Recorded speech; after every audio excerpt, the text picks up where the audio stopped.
ลงทางชาแนลเจ้าสำหรับเปื่อนๆทุกคนสวัสดีจ้าไปน้อยเป็นอย่างนะเจ้าเพราะว่า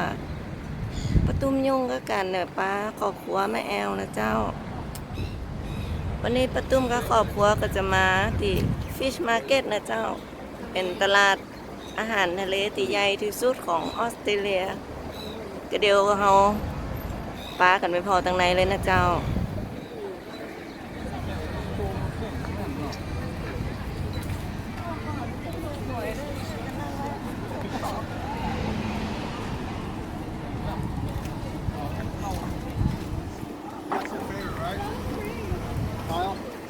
Those are your favorites? Yeah.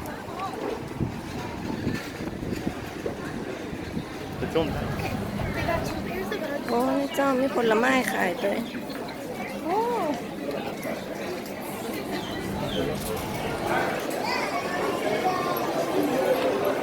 นี่เป็นร้านขายของฝากนะเจ้าได้แวะแต่เนาะ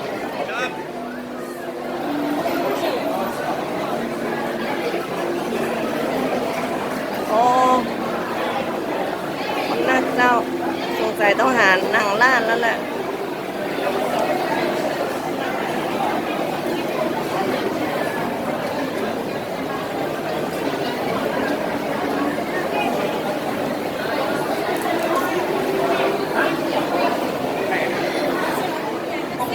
หอยนางรมเจ้า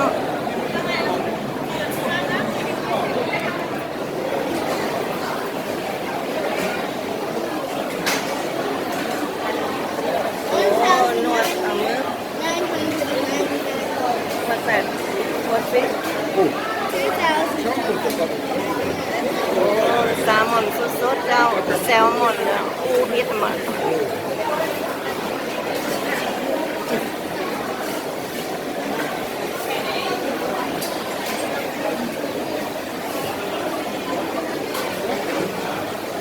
What is one called?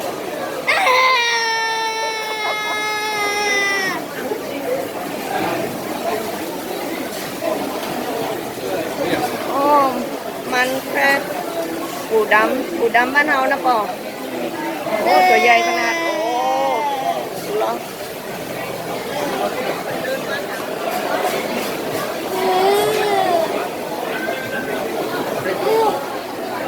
นี่กับปลาสดๆเจ้า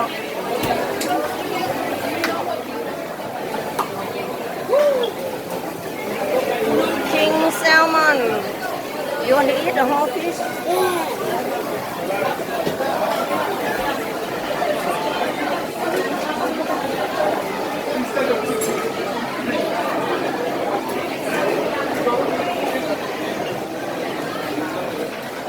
ปลานะปอสีแดงๆนะบ้านเฮามี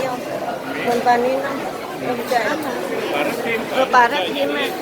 กะReally, can you read that one? What is the red one? Red Emperor. Red Emperor. จริงจุงนี่เหรอ What is one?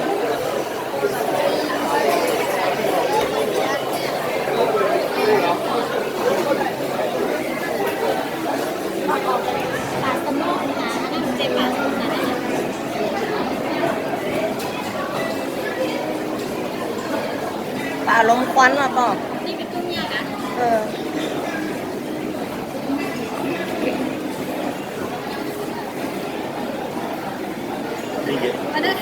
มาได้แม่ย่าด้วยเดี๋ยวย่าเนี่ยต้องมาบอสอีก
dip in Don't this need one. it. No, this one. Really dip in this.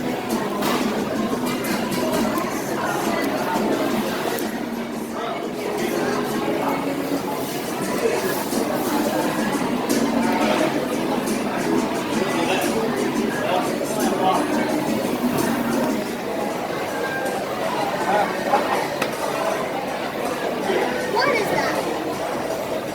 Two in a box.